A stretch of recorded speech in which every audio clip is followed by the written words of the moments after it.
قال الله سبحانه وتعالى أعوذ بالله من الشيطان الرجيم بسم الله الرحمن الرحيم يا أيها الذين آمنوا كتب عليكم الصيام كما كتب على الذين من قبلكم لعلكم تتقون صدق الله العلي العظيم.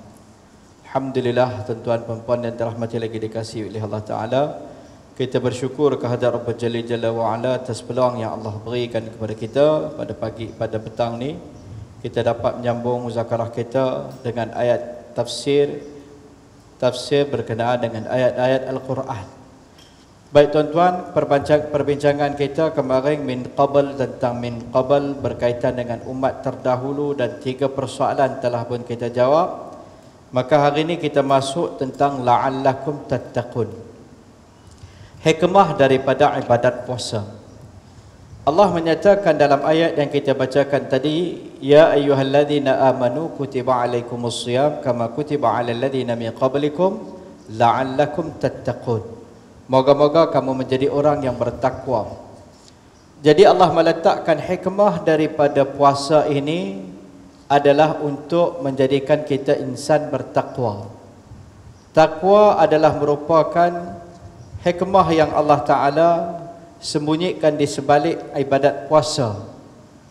Allah jelaskan di dalam ayat tersebut kesudahan dia, kenapa ibadah puasa ni furidah, difardukan ke atas kita untuk kita menjadi golongan yang bertakwa. Baik, apa dia takwa? Takwa, definisi takwa. Takwa di dalam kitab Kifayatul Atqiya dinyatakan bahawa takwa itu adalah imtithalu awamirillah wajtinabu nawahihi zahiran wa batinan ma'a istish'ari at-ta'zim lillah wal haibati wal khasyati wal rahbati min Allah Ta'ala. Sedikit penambahan daripada definisi yang biasa kita dengar. Imtithalul awamirillah, kita mematuhi segala perintah-perintah Allah Ta'ala. Amrun jamak dia awamir. Semua benda yang Allah Ta'ala perintahkan kita patuh, kita taat, kita ikut. Benda yang Allah suruh buat kita buat. Wajtinabu nawahihi, dan meninggalkan larangan Allah Ta'ala. Benda yang Allah larang, Allah kata jangan buat, Allah kata tak boleh buat, kita tinggal. Itu takwa. Baik, beliau menambahkan sedikit, bukan sekadar di luar saja ataupun sekadar di dalam saja. Zahiran wa batinan, meninggalkan benda yang Allah Ta'ala suruh kita tinggal, buat apa yang Allah suruh kita buat ni, sama ada di anggota fizikal kita luar ni dan juga batinan dalam hati. Meninggalkan mengumpat di mulut, meninggalkan sangka buruk di hati. Daripada dalam hati ni jangan sangka buruk kepada orang lain, jangan hasad dengki. Benda-benda yang Allah larang di dalam hati pun kita tinggal. Itulah takwa. Dan Syekh rahimahullah ta'ala menambahkan ma'istish'arit ta'zimillah, bukan kita tinggal itu sekadar tinggal, tapi tinggal dengan merasai dalam jiwa kita ni, kita merasai kemuliaan pada perintah Allah. Nak buat lagu mana dia larang, dia kata tak boleh, kita tak boleh buat lah. Yang ni dia tinggal dengan tanpa perasaan memuliakan. Macam satu orang anak mak suruh pergi buat kerja yang joiningan, dia buat tapi dengan rasa meluat, tak ada rasa memuliakan. Buat lagu mana nak kena buat juga benda ni, tak buat satgi dia beletiak, satgi dia marah, kan? Bukan ma'istish'ar ta'zim, merasai membesarkan, mengagungkan perintah Allah tu. Rasa dalam hati kita, orang yang kita sangat hormati, orang yang sangat kita pandang tinggi, bila dia suruh kita buat satu perkara, satu urusan, satu kerja, kita akan buat perkara tersebut dengan rasa bangga. Seorang yang kita sangat muliakan, contohlah baru ni TYT mai. Dalam ramai-ramai orang, tiba-tiba TYT isyaratkan kat kita suruh ambil ayak. Kita pun pergi ambil ayak tu kan, rasa jalan tak pijak tanah. Pasal apa punya ramai ni awak dia suruh aku. 10 kali tanya kat kawan sebelah, awak dia nampak aku ramai dah kan? Kawan tu kata pasal hang seorang ada depan dia. Dah ramai lagi dua dah.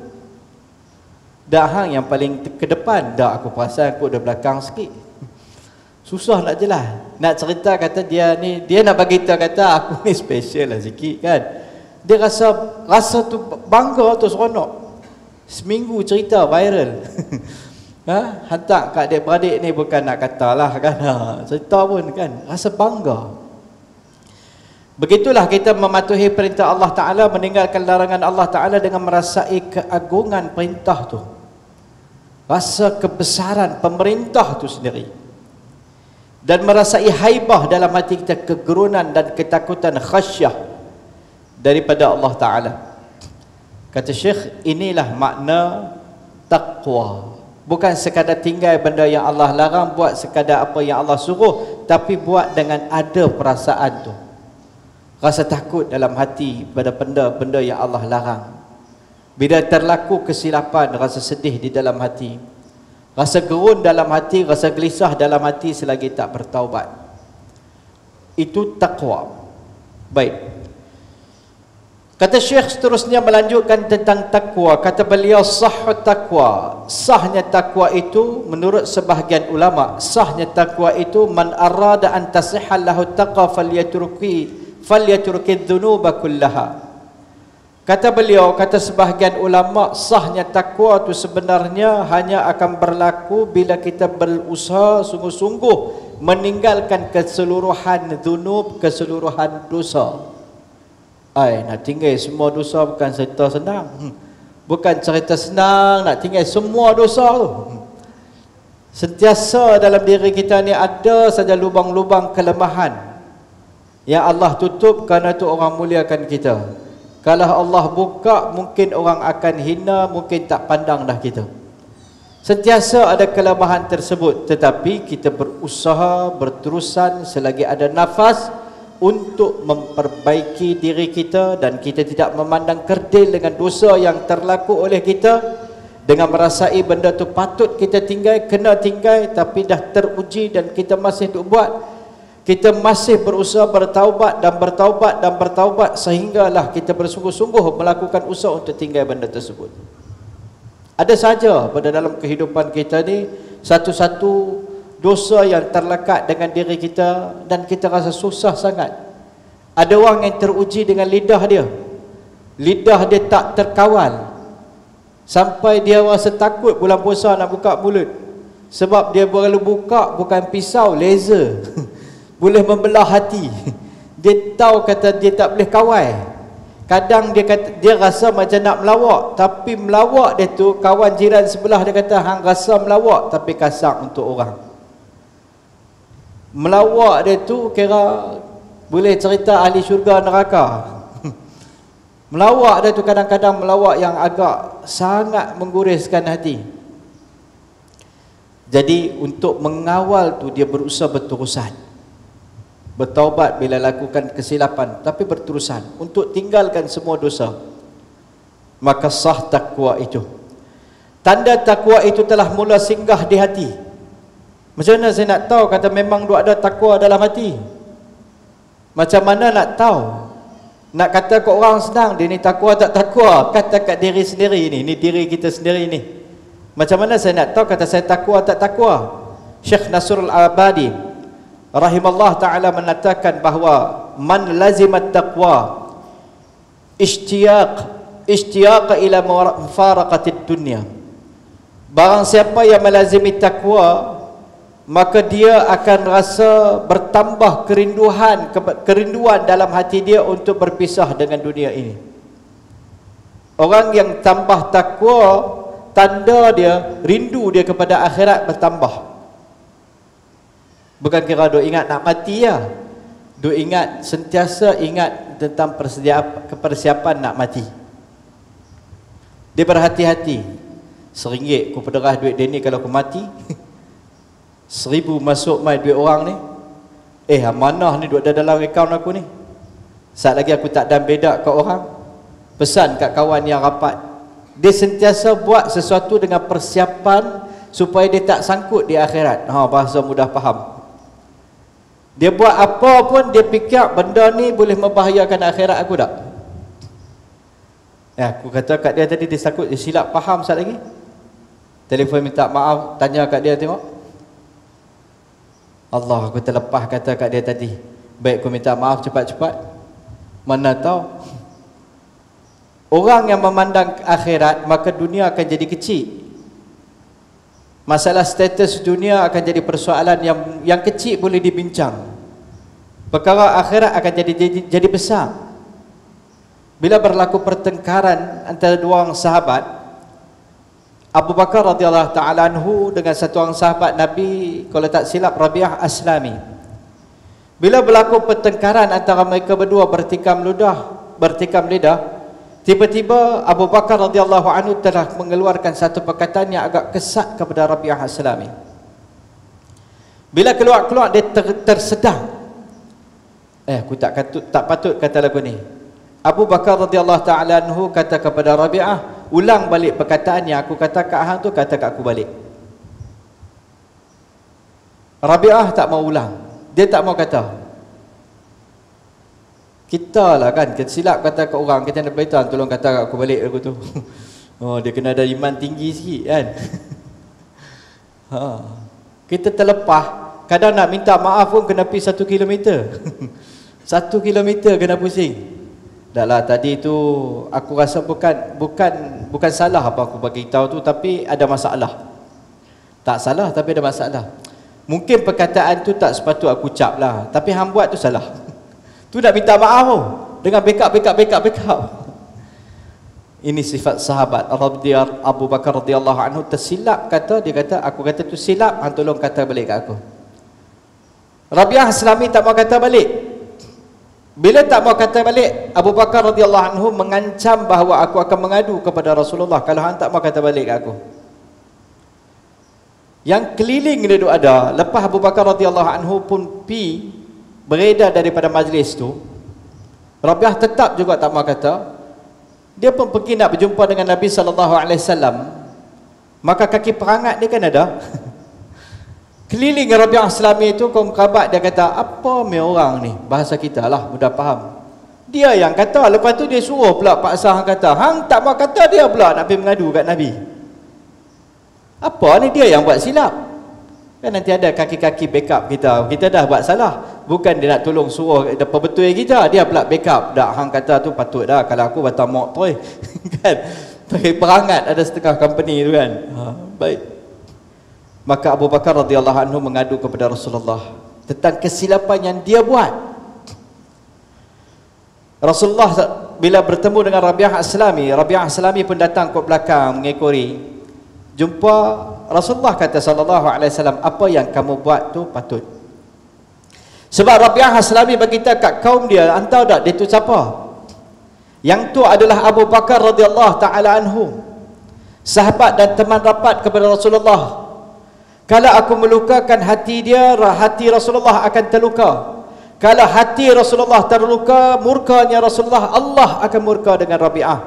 Pada ketika tu apa nak jadi kat aku? Dia fikir akhirat. Tak fikir akhirat, lepas dululah, lepas tu baru fikir akhirat. Abu Bakar radhiyallahu anhu yang membuatkan dia takut tu, takut apa? Dia ni sahabat rapat Rasulullah. Memang sahabat yang dipandang tinggi. Tapi apa yang dia buat? Dia takut, dia minta kata balik. Akhirat. Yang membuatkan dia mengadu, akhirat. Mereka ini adalah orang-orang yang beriman dengan ayat wal akhiratu khairun wa abqa. Akhirat itu lebih baik dan lebih kekal. Walad darul akhiratu khairul lil ladina yattaqun. Sesungguhnya negeri akhirat itu lebih baik bagi orang-orang yang bertakwa. Orang bertakwa dia nampak akhirat lebih besar. Dunia boleh urus, boleh hatok, boleh bincang. Rabi'ah Aslami bila bertemu dengan Rasulullah sallallahu alaihi wasallam kata, apa yang kamu buat tu dah baik, dah betul dah. Memang tak perlu kata balik. Tetapi alangkah baiknya kalau hang ucapkan, moga Allah mengampuni kamu, moga Allah memaafkan kamu. Kan kebagus kalau hang tambah sikit perkataan ini, akan melegakan, meredakan kerisauan, kebimbangan dia. Ini orang-orang akhirat. Tuan-tuan, kitalah yang tahu tentang kehidupan kita ni. Ada tak takwa di dalam hati kita? Kehidupan yang kita jalani ini, apakah kehidupan kita berjalan dengan jalan-jalan takwa ataupun tidak? Tuan-tuan, kerana itu kita kena tengok takwa ataupun tidak kita. Syekh Abu Abdullah berkata, at-taqwa mujanabatu ma yab'uduka 'anillah. Dalam bahasa yang lain kata beliau, takwa itu adalah menjauhkan diri daripada, menjauhkan benda-benda yang menjauhkan kamu daripada Allah. Jangan buat benda sesuatu yang buatkan kita jauh daripada Allah. Jangan buat sesuatu yang membuatkan kita jauh daripada pandangan Allah, daripada rahmat Allah. Bahasa mudah, jangan buat Allah Ta'ala tak suka kat kita. Benda ni Allah tak suka, tinggal. Jadi takwa itu sendiri mendorong seseorang di dalam kehidupan dunia ini kepada kehidupan menghampirkan diri kepada Allah Ta'ala. Syekh Muhammad Shatta' Ad-Dimyati rahimahullah ta'ala kata beliau tentang takwa dalam kitab Kifayatul Atqiya, at-taqi qad mana'a nafsahu min syahwatiha. Orang yang bertakwa itu dia akan mencegah segala-gala dalam nafsu dia daripada syahwat dia. Dia kawal keinginan syahwat dia. Dia mengawal nafsu dia. Baik, apa dia syahwat ni pula? Mailun nafsu ila ma yukhalifu syara'. Kecenderungan nafsu kepada perkara yang bercanggah dengan syarak. Nafsu memang suka benda yang bercanggah dengan syarak. Bukti dia, wa ma ubarri'un nafsi innan nafsa la'ammaratun bisu' dalam Quran. Nabi Yusuf alaihi salam, nabi itu, Nabi Yusuf alaihi salam berkata, wa ma ubarri'un nafsi, aku tidak membebaskan nafsuku, sesungguhnya nafsu itu sangat-sangat la'ammarah. Dua takkid ada di situ, amsidah mubalaghah lagi pula. Sangat-sangat mengajak kepada perkara yang buruk. Nabi itu bukan tara kita ni, tara Nabi. Tiba-tiba satu orang dia kata, saya ni nafsu saya tak tahulah, nafsu saya dia tak ajaklah benda-benda buruk. Yang saya tahu nafsu saya ni semua kira okey. Orang yang okey tak kata okey, orang yang tak okey selalu kata okey. Kan? Duk rasa okey itulah KO. Kan? Saya tak, bukan nak kata bagus tapi saya rasa macam saya ni okeylah. Kalau kita tengok sirah sahabat, semua sahabat Nabi rasa mereka tak okey. Takut ketika nak meninggalkan dunia. Sahabat Asyarah Mubasyarah yang dijamin syurga pun takut. Sayyidina Umar radhiyallahu ta'ala anhu pun takut. Tiba-tiba kita ni rasa macam okeylah. Something wrong somewhere.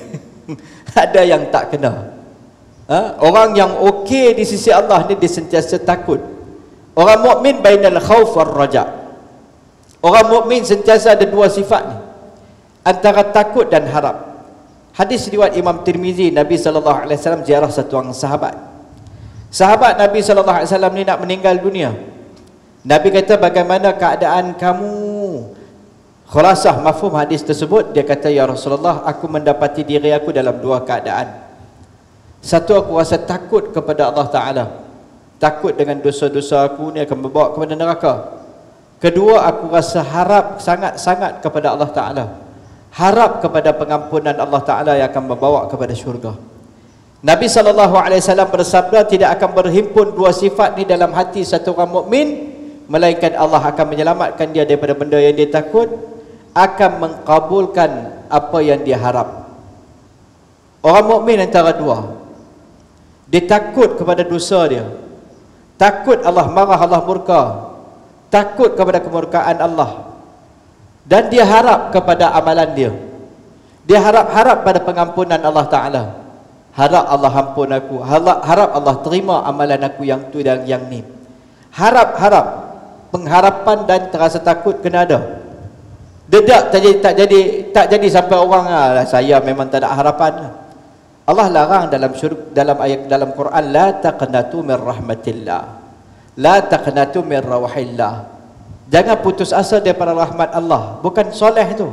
Ada setengah orang dia menganggap kesalehan, aku ni memanglah aku confirm neraka. Amboi, dia rasa macam tawaduk. Yang tu bukan tawaduk. Orang mukmin kena ada harapan untuk masuk ke dalam syurga Allah Ta'ala. Bahkan Nabi ajak, kalau kamu nak minta syurga, fas'alil firdaus, minta firdaus al-a'la. Kita tengok amalan kita pun tak tahulah sebelah kaki dan masuk ke dalam syurga. Tapi Nabi kata letak pengharapan besar.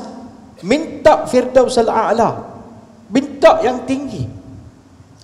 Jadi takut dan harap ni kena ada dalam hati kita. Ini ciri-ciri orang yang bertakwa. Baik, kita dah cerita tentang ciri orang bertakwa. Maka ibadat yang Allah kurniakan kepada kita, puasa ni adalah untuk membantu menghasilkan takwa. Semua amal ibadat ni sebenarnya membantu menghasilkan takwa. Semayang membantu menghasilkan takwa. Zakat membantu menghasilkan takwa melalui harta.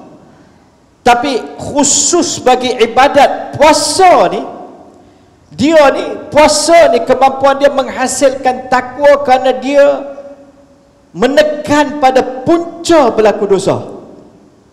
Orang buat dosa kenapa? Nabi Yusuf AS kata apa? Nafsu. Innan nafsa la ammarah, sangat-sangat mengajak kepada keburukan. Puasa ni dia kekang nafsu kita. Dia tekan nafsu kita. Dia membuatkan nafsu menjadi lemah. Yudha'ifun nafsa. Dia membuatkan nafsu jadi lemah, kata Imam Qurtubi rahimahullah ta'ala. Bila nafsu lemah, dia tak dapat mengajak kepada dosa. Tara tu pun kita tahu. Tara lemah-lemah pun dia buat tak ketahuan juga. Nampak macam lemah pun dia berlaku juga macam-macam. Bayangkan kalau dia kuat. Kerana tu puasa ni spesifik dia, fungsi dia melahirkan takwa. Kedua, manusia terlaku dosa daripada diri dia kerana bisikan syaitan. Syaitan duk hasut, dia duk bagi injection kepada nafsu, dia duk bisik, dia duk goda, dia mengajak.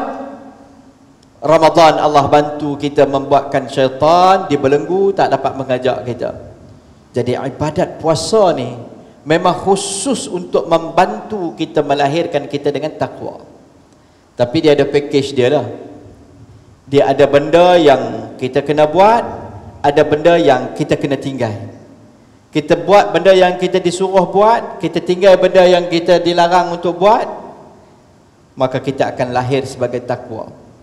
Kalau tidak, dia sekadar lapar dan dahaga, kata Nabi sallallahu alaihi wasallam.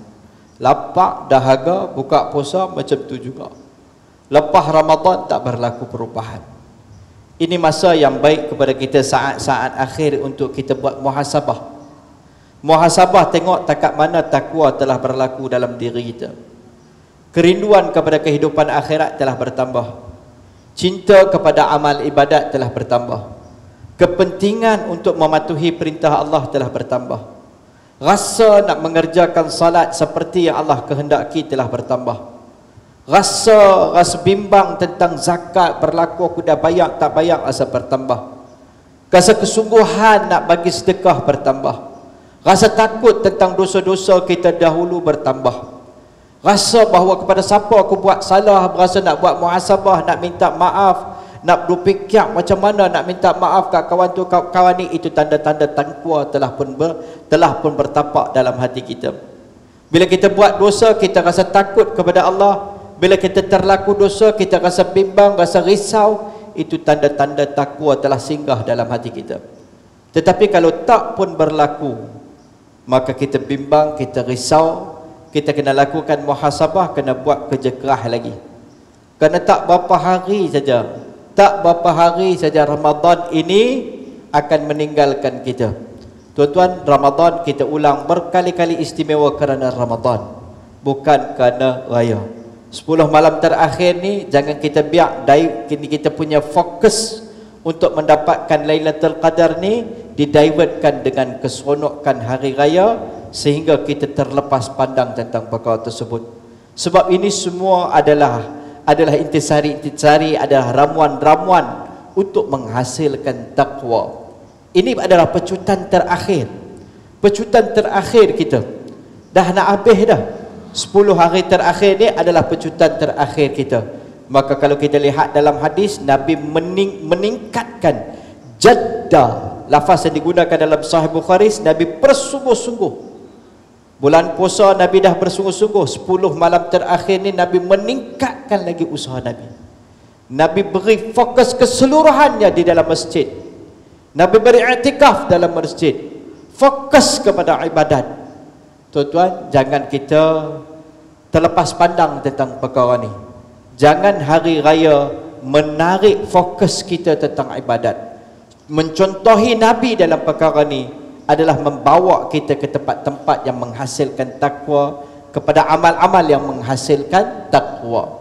Baik, kerana itu kata Syekh rahimahullah ta'ala ini, dalam ayat ini disebutkan tentang bagaimana takwa terhasil dengan perantaraan ibadah. Kata beliau, ibadah puasa ini adalah ibadah dalaman. Ibadah dalaman yang dalam perut, tak diketahui oleh siapa-siapa, mana-mana manusia pun tak tahu. Begitulah juga sifat dia sama dengan takwa. Dalam hadis riwayat Imam Muslim, bila Nabi sifatkan tentang takwa, Nabi cerita tentang takwa, Abu Hurairah radhiyallahu ta'ala anhu melaporkan Nabi isyaratkan kepada hati. At-taqwa hahuna, at-taqwa hahuna, kata Nabi. Nabi SAW tunjuk, isyaratkan takwa di sini tempat dia, bukan di tengkok. Macam khusyuk lah. Khusyuk sifat bagi hati. Ada setengah orang, dia rasa khusyuk ni ada tengkok. Bila dia semayang, bengkok kepala dia. Tanya Pak, kepala hang bengkok? Khusyuk, dia kata. Kepala dia bengkok, hati dia pusing sampai ke Bangkok tu. Hati dia pergi Korea, pergi lah tengok bunga sakura, pusing satu Malaysia, masuk traffic light semua. Itu bukan khusyuk. Kadang-kadang khusyuk ni syaitan tipu cukup cekap. Tengah sembahyang dia teringat tentang syurga neraka terus. Titian sirat dan sebagainya. Teringat dan baca dalam kitab tu. Imam Ghazali tulis dalam Ihya, itu pun bukan khusyuk. Khusyuk adalah fokus dalam ibadah. Begitulah juga puasa, melahirkan takwa. Takwa sifat bagi hati, dia ada dalam hati. Dia tak dapat dilihat, tetapi kalau ada takwa tadi kita sebut, dia akan kelihatan pada tindakan. Mata ni akan menghindari daripada dosa. Dosa ada di depan, berdepan dengan peluang untuk melakukan dosa, lalu dia menundukkan pandangan dia kerana takutkan Allah. Nafsu dia kata, tengok pun rugi, tak tengok pun rugi. Tengok dapat dosa, tak tengok asal terlepas pula. Pi pasal Ramadan kan, ada orang pi nak beli barang, ada orang pi nak tengok orang. Kan? Ada orang pi nak tunjuk kat orang. Ujian untuk takwa. Dia hindari tempat-tempat yang boleh merosakkan pandangan dia. Itulah takwa. Baru kita tahu kita takwa ataupun tidak. Nafsu kita punya rasa nak tengok tu, kita rendahkan pandangan mata. Itu tanda takwa hahuna yang kata dalam hati itu telah memang ada, sebab dia melahirkan tindakan. Takwa pada harta. Ada peluang untuk mendapat harta yang haram, menjadikan kita kaya, dan harta itu boleh menjadikan kita senang, tapi jalan dia salah. Kita tahu, kita hindari. 1000 astaghfirullahalazim, 10,000 inna lillahi wa inna ilaihi raji'un, 100,000 kita terima, lepas tu kita derma. Nak buat lagu mana? Manusia ni lemah. Kita terima, lepas tu kita derma. Bagi ke masjid, duit ni tak apa clear, gunalah kok mana pun. Daripada 100,000 bagi 10,000. 10,000 tu dia macam mesin basuh. Dia tolong clear baki 900. Ada satu soalan tanya, Ustaz, saya memang ada duit yang tak clear masuk. Tak clear itu Ustaz faham lah, tapi saya tak makan. Habis itu buat apa? Bayar rotek kereta. Boleh tak? Tak boleh, Syekh, haram. Bukan makan. Tak boleh. Dia tak boleh ambil intifak. Apa? Syarikat insurans yang makan. Haram, tak boleh. Dia tak puas hati kok. Sekurang-kurangnya ustaz kena kata hailam antara halal dan haram. No, macam mana saya dah nak buat macam mana, saya dah guna dah. Hampir pasal lah yang tu. Dah guna baru tanya. Kena buat lagu mana lah ni? Tak boleh lah, kena kembalikan semula. Kena guna kat tempat lain lah yang dibenarkan. Haram-haram lah. Macam mana? Tak puas hati juga. Jika ada takwa, ada satu orang hamba Allah, dia ni satu orang peniaga besar, hidup dia penuh dengan ujian, dengan macam-macam lah, tapi kaya, orang kaya. Dalam satu peristiwa, dalam satu pertemuan tu, dia dapat tahu kehidupan dia duduk serabut ni. Dia jumpa dengan satu orang guru, satu orang ustaz. Bila bincang-bincang tengok, ustaz tu tengok-tengok, dia isyarat, dia kata nampak hang keadaan ni berkaitan dengan harta, isteri tak taat, anak tak apa nak menjadi. Dia fikir-fikir nampak macam orang bagus juga, tapi tak tahu latar belakang. Tapi dia tanya soalan, nampak macam orang bagus. Tentu dia tanya soalan, tuan ni bayar zakat, bayar tak zakat? Sebab berkaitan dengan harta, rumah, semua ada macam ada problem. Dia kata zakat saya bukan kata tak bayar, saya bagilah, saya bagi juga ke orang, saya niat zakat lah. Tak boleh lagu tu, zakat kena kira. Itulah saya tak kira, tapi saya bagilah. Bila saya rasa saya bagi tu, saya niat zakat lah. Tak boleh, zakat dia ada kiraan dia. Okey, bila dia tahu kata dia ada kiraan dia, jadilah ni nak buat lagu mana? Kena bayar zakat. Dalam hati bila ada rasa singgah perasaan takwa kepada Allah. Bila cerita pula kepada dia tentang bahaya-bahaya tak membayar zakat, bila cerita-cerita pada dia, dia rasa gerun dalam hati, rasa takut pada Allah Ta'ala datang dalam hati. Lalu dia qada balik zakat dia. Bukan zakat tu ya, zakat yang sebelum ni dia tak bayar pun dia qada balik. Saya tak ingat berapa lama, tak silap saya dah 5 tahun. Dia kira masa tu juga. Kira. Hubungi orang tertentu sana sini, dia bayar zakat. Ini takwa. Ada orang yang kita jumpa usia dia dekat 60 tahun, tak pernah sembahyang. Jumaat istiqamah. Sembahyang fardu ni dia touch and go. Rasa sembahyang betul tak sembahyang. Lepas tu bila dia dah mula sedar, dalam dah usia 60 tahun lebih dah, baru sedar kata nak kena solat, rasa takut dah datang dalam hati, kebimbangan pada akhirat dah datang, takwa dah singgah. Setahun setengah atau 2 tahun, setahun setengah dia qada balik 60 tahun punya sembahyang. Ada orang akan cari jalan fatwa yang ringan-ringan, boleh settle. Dia tak cari hujah dah, tak larat aku nak qada. Rasa takut dalam hati ni bila datang, dia akan buat keajaiban lagu tu. Ada satu orang yang berkaitan dengan harta, berkaitan dengan tanah dia. Dia dengar hadis-hadis berkaitan dengan tanah ni, hukum hakam tentang tanah ni. Esok ni dia di akhirat apa yang dia nak kena buat. Dia tahu kata masa dia bahagi tanah tu ada sikit lari. Dulu dia tak kisah pun.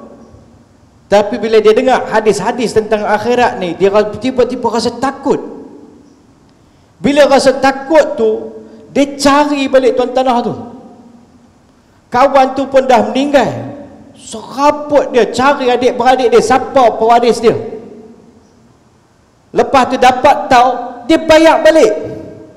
Kawan tu pun tak tahu menau, dia cerita balik.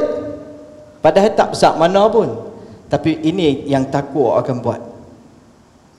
Dia punya cemas lah, kalau saya mati ustaz, kalau saya mati ustaz, kalau saya mati apa nak jadi. Cari, tanya, sampai dapat.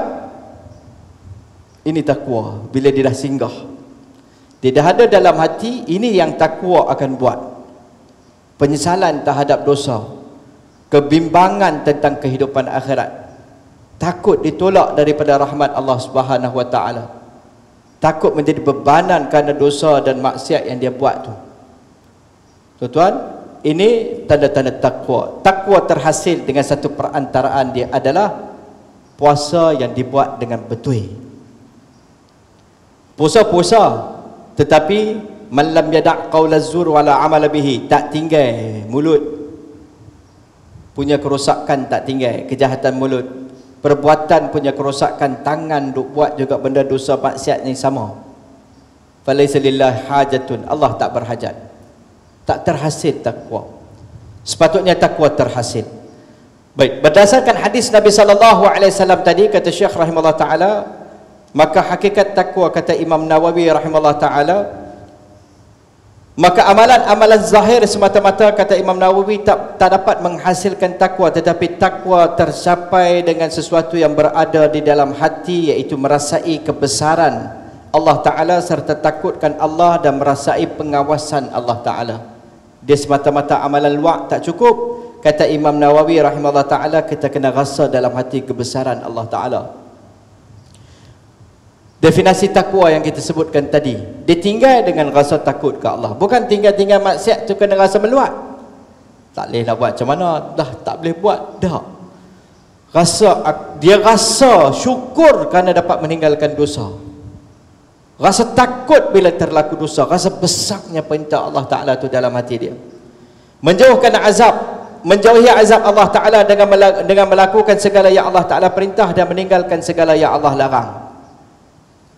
Tujuan dia nak jauhkan diri dia daripada azab Allah Subhanahu wa Ta'ala. Baik, hakikat takwa itu ialah seorang hamba apabila dia mengenali Tuhannya dari segi nama dan sifat-sifatnya, mengetahui keagungan, kekuasaan, ketegasannya dan kemampuannya, agar dia takut dan merasa gerun di dalam hati, serta berhati-hati di saat ketika terlakunya salah, silap dan dosa. Dia rasa dalam hati. Tuan-tuan, nak menghasilkan takwa ni kena rasa kebesaran Allah dalam hati. Orang yang tak langgar traffic light, tengok polis trafik kat depan, pasal apa? Rasa kebesaran dia. Satu orang dia langgar traffic light kena tahan. Dia tanya pasal apa kena langgar traffic light? Tak nampak traffic light. Dia kata lampu traffic light tu nampak, tuan saya tak nampak. Nampak saya berhentilah. Pasal apa? Nampak besar duit nak kena keluar tu. Kuasa yang ada pada dia. Polis trafik boleh zaman, menghasilkan ketaatan. Bila kita rasa kebesaran, kehebatan, keagungan Allah, Allah Ta'ala adalah pencipta dan pemilik tunggal alam ini. Segala yang kita sedang kata kita punya, kita miliki ni milik dia. Setiap nafas yang kita sedut dan kita hela ni Allah Ta'ala yang punya. Segala-galanya milik Allah Ta'ala. Bila kita rasa dalam hati ni, maka kita rasa kebesaran, keagungan dia, kebergantungan kepada dia. Mudah kita nak mentaati perintah Allah Ta'ala. Kita boleh bekerja mendapatkan gaji. Kalau Allah tarik kesihatan pada tubuh kita, nak bergerak, menggerakkan satu jari pun kita tak mampu. Nak melangkahkan kaki kita sebelah pun kita tak mampu. Nafas ni milik Allah. Kesihatan yang kita miliki di tubuh kita ni milik Allah Ta'ala. Kemampuan minda kita berfikiran ni, boleh berfikir elok ni milik Allah Ta'ala. Bangun esok pagi, mata kita tak boleh buka, atau buka tak nampak apa cerita.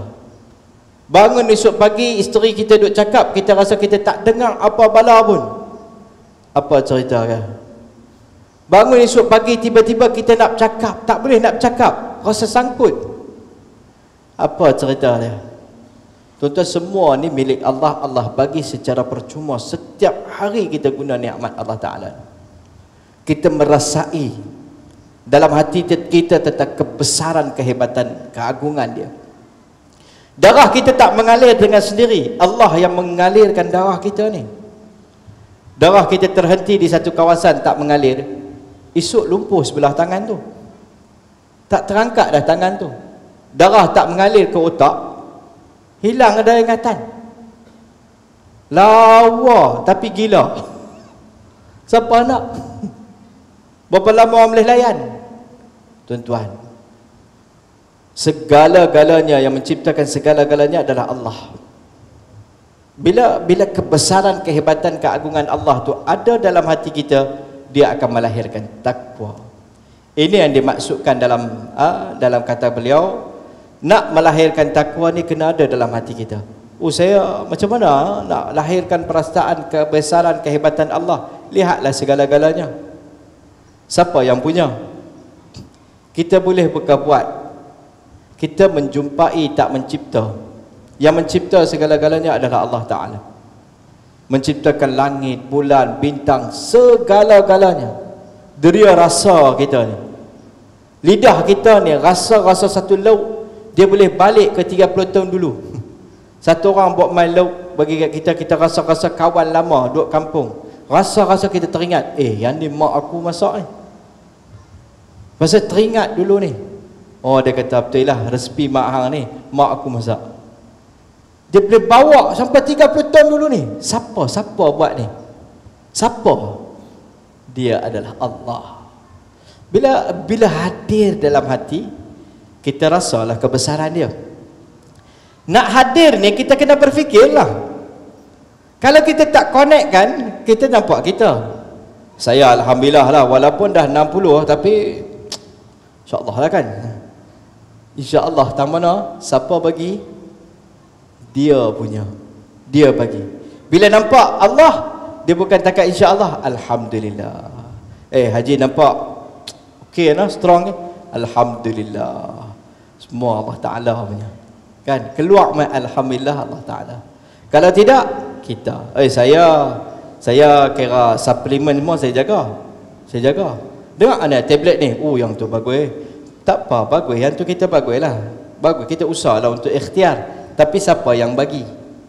Siapa yang melahirkan fungsi itu? Dia adalah Allah. Ikhtiar tak menafikan kudrat Allah Ta'ala. Dan kita pun tak meninggalkan ikhtiar. Tapi yang melakukan segala-galanya secara hakiki Allah. Itu yang perlu lahir dalam hati kita. Baik, dalam ayat ini juga Allah Ta'ala menyebut, mudah-mudahan kamu termasuk dalam golongan muttaqin, la'allakum tattaqun. Kenapa dikaitkan takwa dengan puasa? Kerana syiar orang bertakwa ni, mereka menyukai berpuasa. Orang bertakwa ni menyukai berpuasa, pada keikhlasan pada puasa tu tinggi berbanding dengan ibadat yang lain. Ruang-ruang mendatangkan riak tu kurang pada puasa, yang tu diulang berkali-kali. Baik, kedua, baginda Nabi SAW menyatakan la'allakum tattaqun, mudah-mudahan kamu menjadi manusia bertakwa, mudah-mudahan kamu takutkan maksiat, kerana berpuasa itu dapat menyekatkan diri kamu daripada terjerumus kepada kejahatan dan mengurangkan gelora maksiat. Buktinya hadis Nabi SAW. Sekali Nabi bersabda, ya ma'syarat sabab, ya ma'syarat syabab, man istata'a minkumus ba'ah falyatazawwaj. Nabi bersabda kepada golongan remaja, wahai di kalangan orang remaja, siapa yang ada bekalan yang cukup, yang sehat zahir dan batin, mampu bersama dengan isteri dia, tak ada sakit apa pun, falyatazawwaj, kahwinlah. Jangan duk ngangang tu. Nabi kata kahwinlah. Baik, fa illam yastati', kalau dia tak mampu nak buat lagu mana, maka Nabi SAW mengatakan berpuasalah. Alaikum bis-sawm, puasa. Kalau tidak, pasal apa puasa? Fa innahu wija', kerana puasa tu pelindung daripada dosa. Wija', Nabi kata, wija' artinya pelindung pada dosa. Puasa mampu melemahkan kekuatan syahwat. Jadi kerana tu kata Syekh, hadis ni cukup jelas riwayat Imam Muslim, bahawa puasa mampu meredakan kekuatan syahwat, melahirkan kita sebagai insan bertakwa. Baik, sikit lagi, beberapa minit lagi.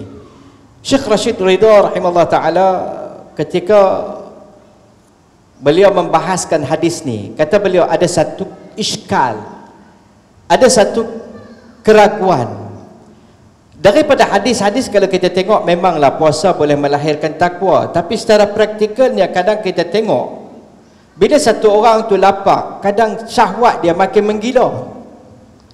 Kita lah ni tengah duduk lapar ni, kalau pergi pasar Ramadan dengan ayak 7 kala kan, dia rasa macam tak rasa apa, dia jadi tak ketahuan kan. Kalau boleh 7 beli warna pelangi buat di rumah. Makan sekali, yang ni ayam bakar, yang ni ayam panggang, yang ni ayam masak madu, yang ni ayam berempah.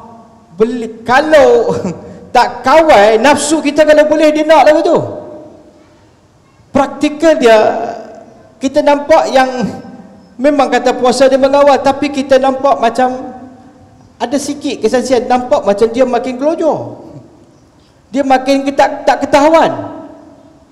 Sebab tu panduan nak mengawal berbelanja ni, jangan pergi belanja dalam keadaan lapar. Lepas bulan puasa pun dalam keadaan lapar jangan, pasal dia ni tak ketahuan nanti. Jadi kata tadi puasa melemahkan syahwat. Macam mana yang ni dalam keadaan macam ni, dia nampak macam, kami ni nampak macam tak lemah, nampak makin menggila dan mengganas lagi. Macam mana? Maka para ulama menjelaskan sebenarnya dia menjadi wijak pelindung daripada dosa bukan hari ni puasa, hari ni menjadi. Ibnu Hajar Asqalani rahimahullah ta'ala mengatakan bahawa untuk menjawab keraguan tersebut, sebenarnya puasa ni memang sebenarnya menaikkan kepanasan suhu dan ia merangsang syahwat, tapi ianya berlaku pada permulaan sahaja, dan sekiranya dia memberikan sedikit masa lagi dan membiasakannya, gelora syahwat tadi akan kembali tenang. Ibnu Hajar Asqalani rahimahullah ta'ala ketika menjelaskan ni kata, memang bila kita puasa panah tu naik, memang dia akan merangsangkan syahwat, tapi dalam jangka masa yang panjang, lama kelamaan dia akan turun. Macam kita puasa, baru puasa seminggu, 10 hari, bola-bola hari tu kan, dia jadi tak ketahuan sikit. Lama-lama kelamaan ni kita rasa dah jadi normal, dah jadi mudah untuk kita. Lepas tu kita akan tengok makanan pun kita tak rasa sangat. Maksud dia puasa ni, dia treatment dia bukan dalam 2-3 hari. Sebab itulah kata Syekh rahimahullah ta'ala, Allah ta'ala memfardukan kepada kita puasa ni selama sebulan. Selama sebulan. Dan pakej diberikan kepada kita adalah dengan mengawal nafsu kita. Jangan kita menempatkan diri kita di tempat yang mana nafsu kita walaupun dalam keadaan dia dah lemah tu, dia kembali mengganas. Macam kita sebut tadilah, kita tempatkan dia kat tempat tu, dia memang dah terkawal, tapi kita bawa kepada tempat yang membuatkan dia kembali tertarik. Dia dah okey dah boleh bincang dah, tak tahu kita bawa pergi kat dia tempat yang menarik dia. Ada orang dia dah berinsaf, tak mau mencuri, dia main ke masjid dah jadi bagus, tapi ada keadaan kadang-kadang yang merangsang dia mencuri. Kawan tu letak beg kat sini, dia tu letak handphone kat sini, dia tengok beg, dia istighfar, dia tengok pun dia rasa macam peluang pula. Istighfar, last sekali dia gagal habis. Semua kita jangan meletakkan diri kita dalam situasi yang berbahaya. Begitulah juga nafsu kita, dia satu pakej. Kalau tidak, apa yang berlaku? Nabi ajak kita bersederhana untuk berbuka puasa, tapi kita tak ikut pakej tu, kita mengganas ketika berbuka puasa, maka nafsu kita tak terdidik. Nabi ajak kita ketika berbuka puasa dengan juadah-juadah yang sederhana. Nak merasai hikmah dia, nak merasai orang miskin punya kelaparan. Orang miskin dia tahan lapar, takkan dia dapat makanan dia bagi sampai 13 warna. Kan? Orang miskin apa itu? Kan? 100 juadah makanan, banyak 80 ya.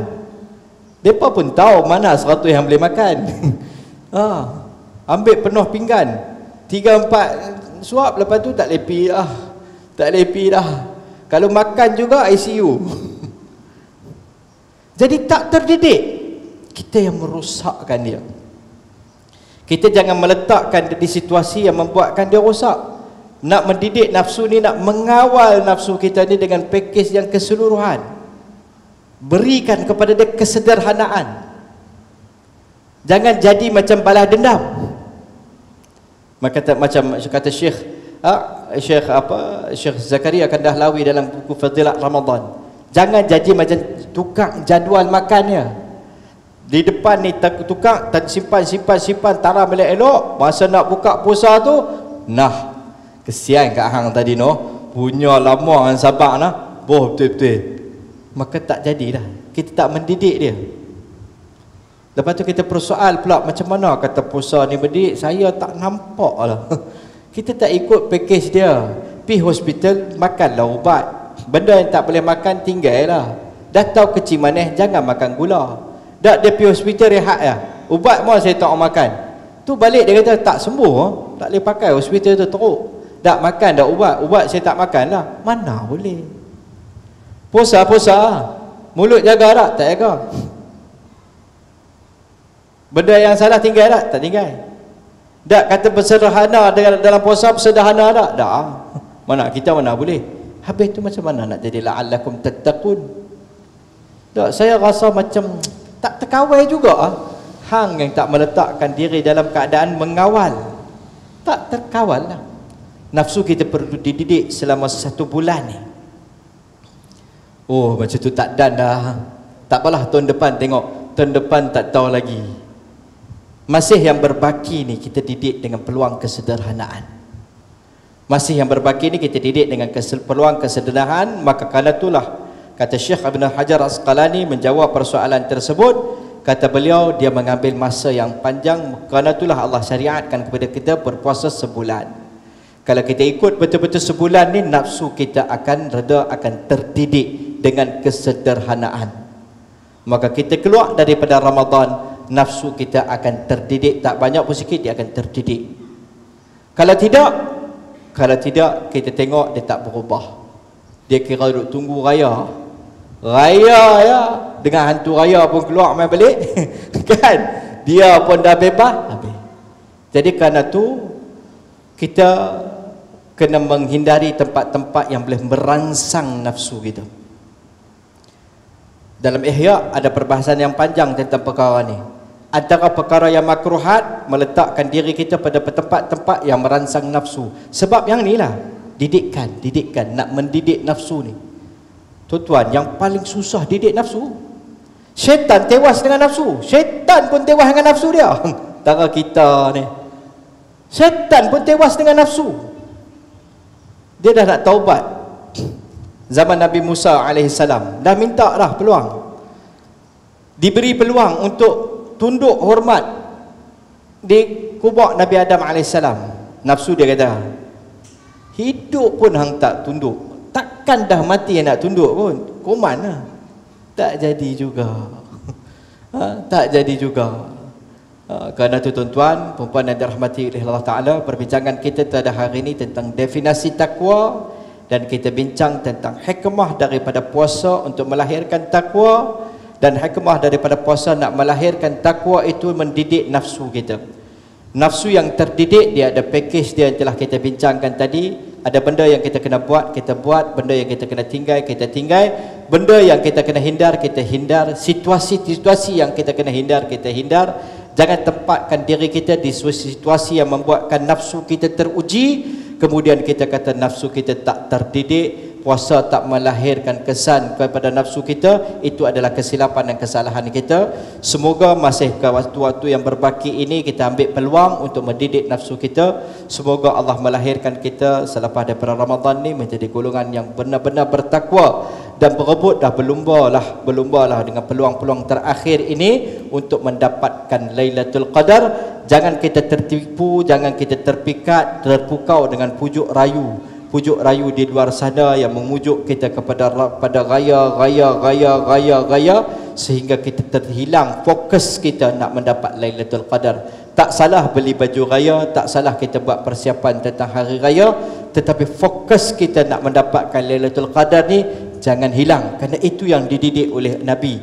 Nabi bentuk umat ini untuk fokus pada Lailatul Qadar ini. Jangan kita sibuk dengan 2-3 hari tertentu sehingga kita meninggalkan malam-malam yang lain.